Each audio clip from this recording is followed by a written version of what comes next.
बारातियों को दाल चावल खिलाने वाला ससुराल। अनीता अपने परिवार के साथ पड़ोस की एक शादी में जाती है, जहाँ खाने में तरह तरह के पकवान देखकर उसकी माँ सरला कहती है, रमेश भाई साहब ने तो खाने पर बहुत खर्च किया। क्या फायदा माँ, लोग तो अब भी प्लेट में खाना लेकर कूड़ेदान में ही फेंक रहे हैं। लोग तो बेटा कभी सुधर ही नहीं सकते। दोनों माँ बेटी बात ही कर रही होती हैं कि तभी खाने से भरी थाली लिए उनकी पड़ोसन सुजाता वहाँ जाती है। अरे तुम माँ बेटी क्या शादी में लोगों का मुंह देखने आई हो? जाकर खाना वाना खाओ। आंटी जी, प्लेट देखकर ही हमारा पेट भर गया। क्या बताऊं अनीता बेटी, मैंने चखने के लिए प्लेट में सब कुछ ले तो लिया, लेकिन इसमें से कुछ भी स्वादिष्ट नहीं है। बताओ ऐसा कोई खाना रखता है शादी में? अरे सुजाता बहन, फिर भी आप खाना खा रही हैं तो क्या करूं, अब प्लेट में लेकर फेंक तो नहीं सकती ना। लेकिन तुम अनीता की शादी में स्वादिष्ट खाना बनवाना ताकि किसी को शिकायत का मौका ना मिले। अनीता सुजाता को घूर घूर कर देखने लगती है, तभी सरला उसे वहां से ले जाती है। कुछ ही देर में दोनों घर लौट आती हैं तो अनीता को गुस्से में देखकर उसके पिता मनोहर उससे कहते हैं, अरे शादी में खाना नहीं मिला क्या, जो इतने गुस्से में घर आ रही हो? सही कहा है किसी ने कि शादी में सिर्फ खाना खाने ही जाते हैं लोग, और फिर उसी खाने की बुराई करके आधा खाते हैं और आधा फेंक कर बर्बाद करते हैं। अब ये तो हमेशा से होता ही आ रहा है। हाँ, लेकिन मैं अपनी शादी में ऐसा नहीं होने दूंगी, देखना। शादी की बात से याद आया, वो यादव जी वाले रिश्ते का क्या हुआ? ओहो, मेरे दिमाग से निकल ही गया था। इस रविवार यादव जी अपने पूरे परिवार के साथ आ रहे हैं अनीता को देखने, तो अच्छे से इंतजाम करना। हाँ जी, आप चिंता मत कीजिए। अपने रिश्ते की बात सुनकर अनीता का चेहरा शर्म से लाल हो जाता है। समय बीतता है और रविवार के दिन सरला सुबह से ही उठकर सफाई में लग जाती है। तभी अनीता 2 सूट लेकर उसके पास रसोई में आती है। माँ, इन दोनों में से कौन सा पहनूं? कोई सा भी पहन ले, मुझे तंग मत कर, बहुत काम पड़ा है। ओफो माँ, आप इस तरह टेंशन लेकर काम करोगी तो कैसे चलेगा? हाँ तो क्या बनाया है खाने में भाग्यवान? बना रही हूँ, मैंने सोचा है कि कढ़ाई पनीर, पुलाव और पूरियां बना देती हूँ। बिल्कुल नहीं, दाल चावल बना दो बस। अरे तू पगला गई है? मेहमानों को भी भला कोई दाल चावल खिलाता है? हाँ हटो, आज तो खाना मैं ही बनाऊंगी। इतना कहकर अनीता सरला को रसोई से बाहर भेजकर खुद ही दाल चावल बनाने लगती है। कुछ ही देर में लड़के वाले उनके घर आ जाते हैं। बातचीत चल ही रही होती है कि तभी अनीता सभी के लिए चाय नाश्ता लेकर आती है। आपकी इकलौती बेटी तो बहुत सुंदर है। सुंदर ही नहीं बहन जी, बहुत समझदार और गुणी भी है। राघव बेटा, तुम और अनीता आपस में बात कर लो, आखिर शादी तो तुम दोनों को ही करनी है। राघव और अनीता बात करने के लिए एक दूसरे से कमरे में चले जाते हैं तो वहीं मनोहर लेन देन की बात छेड़ देता है, जिस पर मंजू कहती है, देखिए भाई साहब, अगर बात पक्की होती है तो आप बस बारातियों के स्वागत में कोई कमी मत छोड़िएगा। हाँ बहन जी, एक ही बेटी है मेरी, हम कोई कमी नहीं छोड़ेंगे। कुछ ही देर में राघव और अनीता भी वहां आ जाते हैं और फिर सभी मिलकर खाने की टेबल पर बैठते। लेकिन खाने में दाल चावल देखकर धनवीर हंसते हुए कहता है, अरे भाई साहब, आपके यहाँ खास मौके पर दाल चावल खिलाए जाते हैं क्या? खुशबू से तो लगा कि कुछ बढ़िया पकवान बनाया होगा, ही तो वही बात हो गई, नाम बड़े और दर्शन छोटे। आंटी जी, आप एक बार ये दाल चावल खाइए, आपको अच्छा ना लगे तो बेशक छोड़ दीजिएगा। सभी अनीता के बनाए दाल चावल खाते और खाते चौंक जाते। सभी को दाल चावल इतने टेस्टी लगते हैं कि वो सारी प्लेट खाली कर देते हैं। तभी पिंकी कहती है, मुझे थोड़ी और दाल चावल मिलेंगे क्या? मुझे बहुत पसंद है। हाँ लो ना। खाना पीना हो जाने के बाद अनीता और राघव शादी के लिए अपनी रजामंदी दे देते हैं। अब बीतते समय के साथ शादी की तैयारियां शुरू हो जाती हैं। जब सरला शादी की शॉपिंग करके लौट रही होती है तो उसकी पड़ोसन उसे रोक कर कहती है, सरला, सुना है अनीता का रिश्ता पक्का हो गया है? हाँ बिल्कुल सही सुना है, कल परसों में तुम लोगों के पास शादी का कार्ड भी आ जाएगा। चलो सही है, एक और दावत मिलेगी खाने को। तुम्हें तो बस शादी के खाने से मतलब है। अरे बुरा क्यों मानती हूँ, मैं तो मजाक कर रही थी। ठीक है, मैं चलती हूँ, बहुत काम करने हैं। इतना कहकर सरला तेजी में वहां से निकल जाती है। एक रोज मंजू अनीता के घर वालों को कॉल करके कहती है, बहन जी, मैं कह रही थी कि अगर आपने अभी तक हलवाई नहीं किया है तो मेरी नजर में एक बहुत बढ़िया हलवाई है जो आपके बजट में भी ठीक बैठेगा। बहन जी, ये सब हम देख लेंगे, आप निश्चिंत रहें। ले, जैसा तूने कहा था मैंने वैसा कह दिया, लेकिन तूने ऐसा कहने को क्यों कहा?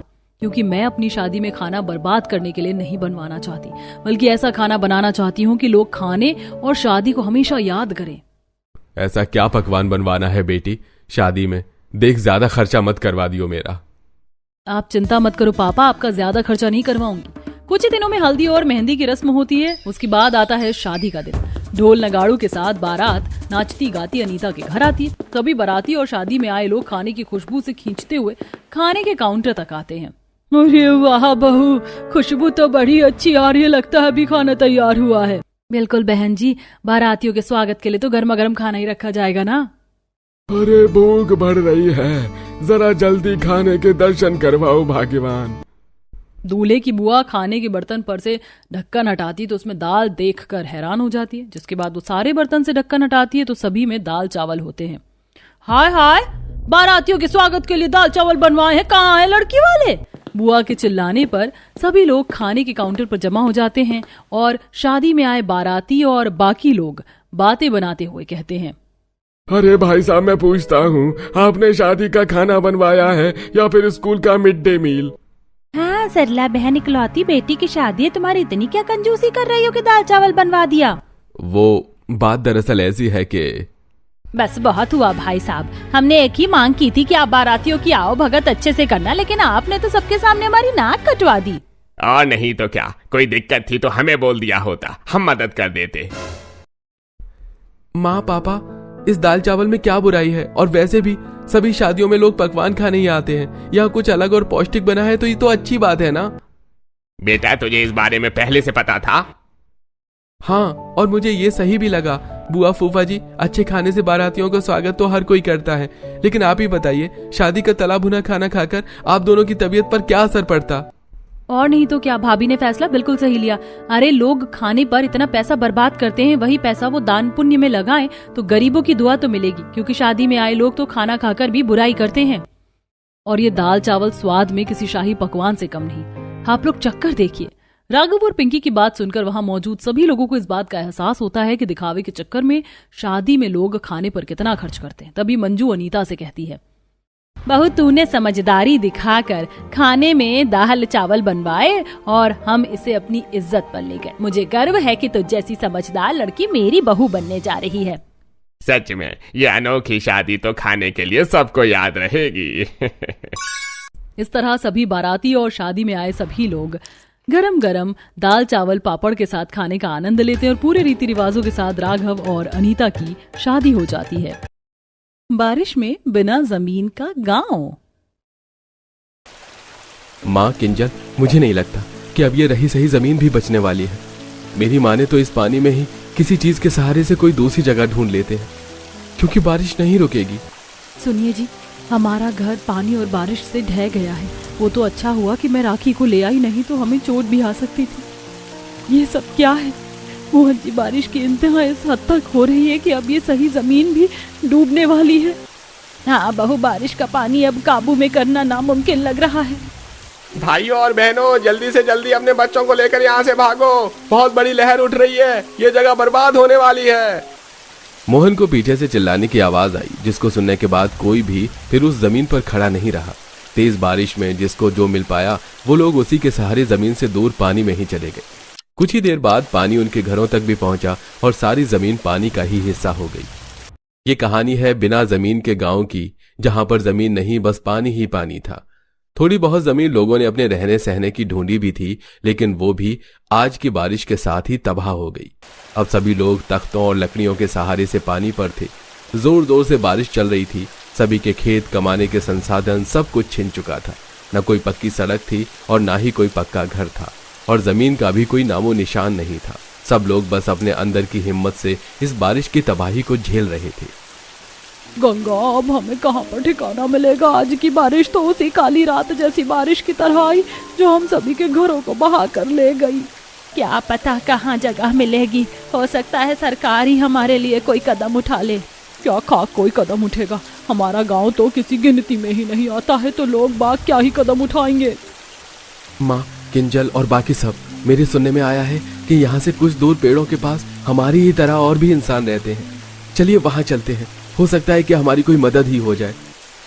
कहाँ रहते हैं वो भाया? जल्दी चलो, यहाँ आधा शरीर घंटों से पानी में है। सभी मोहन की बात सुनकर उम्मीद में आ गई कि उन सभी की जान बच जाएगी। मोहन सबके आगे आगे था और पीछे से गांव के सारे लोग उसके पीछे चल रहे थे। कुछ ही देर में वो लोग ऐसी जगह में पहुंच गए जहां पर काफी सारे पेड़ थे। पेड़ों से नीचे सीढ़ियां डली हुई थी और पेड़ों के ऊपर लोगों के लकड़ी के घर, घोंसले और पत्तों के घर बने हुए थे। वाह, ये कैसी दूसरी दुनिया जैसे घर है। सुनिए, कोई है? अरे कोई है क्या? मदद कीजिए हमारी, हम बड़ी आस के साथ यहाँ आए हैं। अरे कौन है? और इतने सारे लोग। अरे सुनो भाइयों, देखो कोई मुसाफिर आए हैं मदद मांगने को। एक ही दम से सारे पेड़ घर वाले लोग सतर्क हो गए और उन सभी ने थोड़े थोड़े लोगों को अपने अपने घरों में बुला लिया। बारिश अभी भी आ रही थी, जिसकी वजह से उन सभी के घरों में भी टपका लगा हुआ था। ऊपर आने के बाद सभी लोग अपने घरों में बाहर की तरफ ही बैठ गए। और कौन है आप सब और इस बंजर जगह कैसे पहुंच गए? हम इसी बिना जमीन वाली जगह के निवासी हैं। बड़ी मुश्किल से हम लोगों को यहाँ पर रहने को एक ऊंची और खाली जमीन मिली थी, जिस पर हमने अपना बसेरा बनाया। लेकिन किस्मत ने हमसे सब कुछ एक ही झटके में छीन लिया। आज की बारिश से नदियों का पानी इतना ऊपर आया कि हमारी जमीन डूब गई। मैं समझ सकता हूँ कि जमीन को खोने का दुख कैसा है। हम बदनसीबों को न जाने कब जमीन नसीब होगी। पता है, बिल्कुल आज की तरह ही सालों पहले ऐसे ही और इससे भी खतरनाक बारिश आई थी। हम सभी के पूर्वजों का दौर था। वो कहा जाता है कि पहले ये जगह भी एक नॉर्मल गांव हुआ करती थी, लेकिन एक बारिश ने सब बदल दिया। बारिश इतनी तेज आई कि पास में बहने वाली 3 नदियां मिल गई और उनका पानी बाढ़ बनकर हमारे गांव में आया और सबके घर और सब कुछ बहा ले गया। कहते हैं कि इस हादसे में हजारों मौतें भी हुई थी। हाँ, हम जानते हैं इस कहानी को। और तभी से हमारे गांव ने जमीन के साथ साथ अपना अस्तित्व भी खो दिया। ना हमें किसी इलेक्शन, किसी भी चीज के लिए पूछा जाता है, ना इस जगह को गिना जाता है। पता नहीं हम लोगों की जिंदगी ऐसे ही गुजर जाएगी या कभी जमीन भी मिल पाएगी। वैसे आप लोगों ने तो अच्छा इंतजाम किया हुआ है रहने का। जिंदगी है, जिएंगे ही। वैसे अच्छा रहेगा कि आप लोग भी यहीं पेड़ों पर ही हमारी तरह घर बना लो। हम भी 8-10 परिवार यहाँ रहते हैं और आप भी इतने ही हो सकता है कि इतने लोगों को साथ देखकर किसी की नजर हम पर पड़ ही जाए। सोनाली की बात सभी को ठीक लगी। बस फिर क्या था, काली अंधेरी रात गुजर जाने के बाद जो सवेरा आया, तभी सभी ने अपने अपने पेड़ चुन लिए और वो लोग उन पर घर बनाने लगे। सुनिए जी, ये घोंसले जैसा घर बना लीजिए और ऊपर से पत्तों का छप्पर डाल लेना। पत्तों का घर बना ले बेटा, लकड़ी तो अब मिलेगी नहीं। माँ, मैं घर तो कागज से बनाऊंगा। सुबह सुबह मैं सफर करके कागज बाढ़ पर से लाया हूँ, लेकिन मैं सोच रहा हूँ कि एक दूसरे के घर जाने को रास्ते भी होने चाहिए। कैसा रहेगा अगर मैं पानी पर पुल बनाऊं? हाँ, सभी तो बस अपना अपना घर बनाने में लगे और तू समाज सुधारक की तरह अब भी बाकियों की ही फिक्र कर रहा है। पहले घर बना ले, उसके बाद सभी मिलकर रास्ता बनाना। सभी ऐसे ही घर बना रहे थे। बारिश हल्की हल्की रेगुलर आ ही रही थी। किसी ने पत्तों से घर बनाया तो किसी ने घोंसला। ऐसे में मोहन ने कागज और पत्तों का घर बनाया और रात के वक्त सभी ने काम रोक दिया। अरे नहीं, बारिश तो अब तेज हो रही है। सुनिए जी, रेगुलर पानी पड़ने से राखी को तो बुखार चढ़ रहा है। अब मैं क्या करूं? क्या बुखार हो रहा है? लो, इसे ये पत्ता उड़ा दो। हे भगवान। किंजल बहन, क्या हो गया? राखी बीमार है क्या? अगर तबीयत सही नहीं है तो उसे मेरे घर भेज दो। लकड़ी के घर में पानी कम पार हो रहा है। सोनाली ने किंजल को मदद दी। रात में किंजल राखी को सोनाली के घर ले गई और पानी न पड़ने से राखी का बुखार सुबह तक हल्का हो गया। ऐसे ही अब लगभग 1 हफ्ता गुजर चुका था। इस 1 हफ्ते में लोगों ने एक दूसरे के घरों में आने जाने को रास्ता बना दिया था। सभी के पास पेड़ घर थे, लेकिन बरसात के मौसम में बस सभी की आस यही थी कि उन्हें जमीन मिल जाए। आखिर कब तक पेड़ की पत्तियां खा खा कर गुजारा करना पड़ेगा? अरे हम भी तो इंसान हैं, अब नहीं खाया जाता है ये सब। जमीन नहीं है तो जमीन की अहमियत पता चल रही है। रोजाना टपके में सोना, सुबह उठकर जो मिल गया खा पी लेना। जिंदगी तो नरक से भी बदतर हो गई है। ना जाने कब हम लोगों पर किसी की रहम की नजर पड़ेगी। हमारे खुद के हाथ में तो कुछ है नहीं, अब तो बस भगवान ही कोई चमत्कार कर सकते हैं। सभी लोग बेचारे भगवान से आस लगाए बैठे थे। ऐसे ही सब जारी था। धीरे धीरे लोगों का उस जगह में दिल लगना शुरू सा हुआ था कि तभी एक रात फिर से भारी तूफान और बारिश आई। मोहन जी, देखो तो जरा, हमारा घर तो सारा खराब हो गया। अब हम क्या करें? माँ, मुझे बहुत ज्यादा डर लग रहा है। माँ देखो, तुम लोग ज्यादा डरो नहीं, सब कुछ ठीक हो जाएगा। हाँ हाँ, डरो नहीं। अरे अब क्या ही ठीक होगा मोहन बेटा, लगता है कि आज जिंदगी का आखिरी दिन है। मन तो कर रहा है कि इस बाढ़ के पानी में ही कूद कर मर जाओ। ऐसी जिंदगी से तो ना होना अच्छा है। चुप कर सुचित्रा, बेकार की बात मत कर, हिम्मत रख। सभी ने ऐसे ही हिम्मत से रात से सुबह तक का सफर तय किया। सुबह में बारिश तो मंदी हो गई, लेकिन सभी के घर बर्बाद हो चुके थे। सभी के हौसले पस्त थे कि तभी तो अभी हम एक नदी के ऊपर से उड़ रहे हैं। यहाँ काफी पेड़ भी हैं और देखने से नहीं लगता कि कोई यहाँ रहता होगा। या शायद मुझे किसी की आवाज आ रही है। लगता है कि यहाँ कोई है। अचानक ही एक न्यूज वालों का हेलीकॉप्टर गांव वालों के ऊपर से उड़ा।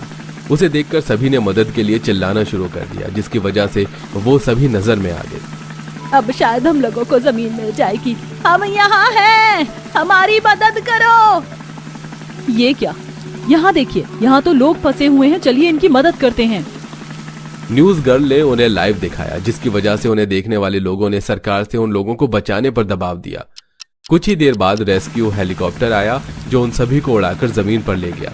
सभी लोग उन लोगों के पेड़ घर देखकर हैरान थे। बिना जमीन के गांव के लोगों ने जिंदगी से हारे हुए काफी लोगों को जीने की उम्मीद दी। अब बिना जमीन के गांव के लोगों के पास भी जमीन थी और अपना घर भी था, और अब सब कुछ सही हो चुका था। सरकार ने उनके सभी हालातों को देखकर उनकी मदद की।